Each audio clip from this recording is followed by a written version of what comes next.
I'm Joanne Banko, author, designer, and sewing educator, and today I'd like to share with you one of my favorite embellishment techniques, bobbin work embroidery, bobbin work decorative stitching, done with a specialty bobbin case that is designed specifically for thicker threads, like the threads that you see here.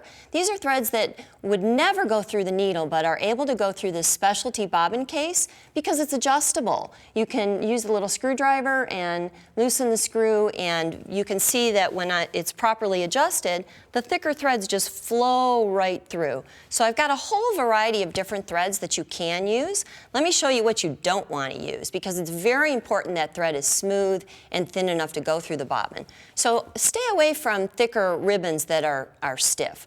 Now let's talk about machine setup. We've got ordinary thread in the needle, and we've got the bobbin work thread in the bobbin.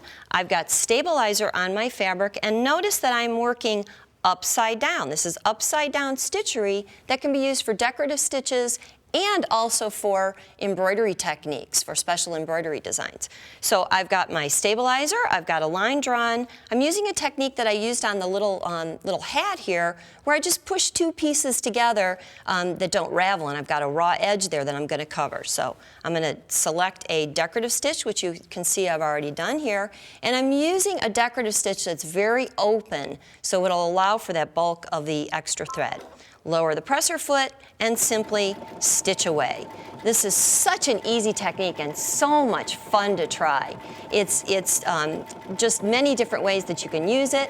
I do recommend that you start out making samples though. Test your stitches like you see the ones I have here before you use it on your actual project.